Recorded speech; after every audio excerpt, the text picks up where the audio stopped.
Europe Matin.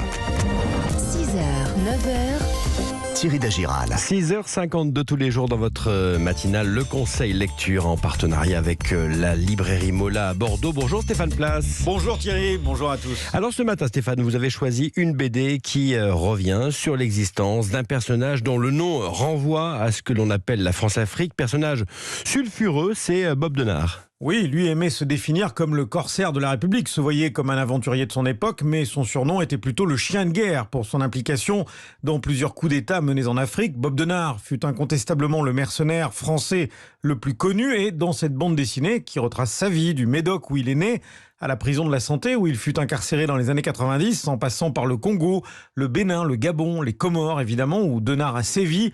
On suit, sur fond de France-Afrique et de décolonisation, la trajectoire de ce personnage aux zones d'ombre multiples, mais on replonge aussi dans une page d'histoire qui couvre toute la seconde partie du XXe siècle.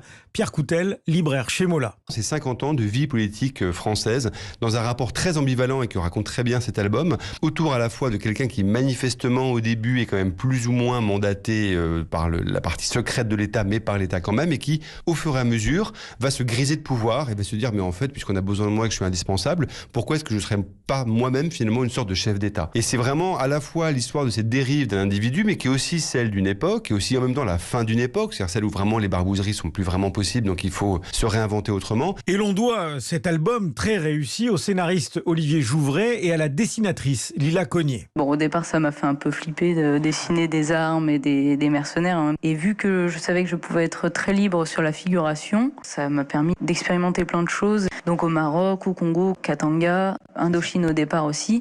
Je me suis dit qu'à chaque fois, je pouvais prendre cette liberté-là, justement, de changer de technique, de changer de couleur totalement, pour justement changer d'univers et que justement, ça aurait un sens aussi dans le récit. Pour la représentation de la violence, j'ai essayé de faire le plus symbolique possible. Même presque drôle parfois, on a un poignard qui transperce la peau, ça fait un trou béant, des grosses giclures de sang un petit peu presque cartoon. Pas du tout pour dédramatiser la chose, parce qu'on le sait déjà que c'était sanglant et c'est plutôt justement, peut-être par égard pour les victimes de cette période-là, de se dire ça sert à rien d'en plus rajouter quelque chose de vraiment sanglant, de dérangeant au niveau de la violence. Donc j'ai pris ça un petit peu plus symbolique. Bob Denard, le dernier mercenaire, c'est une BD qui a reçu le prix du livre du réel qui récompense les ouvrages conjuguant le meilleur du journalisme et de la littérature. Bob Denard, le dernier mercenaire, une BD à emporter ce week-end publiée aux éditions Glénat. Merci Stéphane, on vous retrouve un peu avant 9h moins le quart.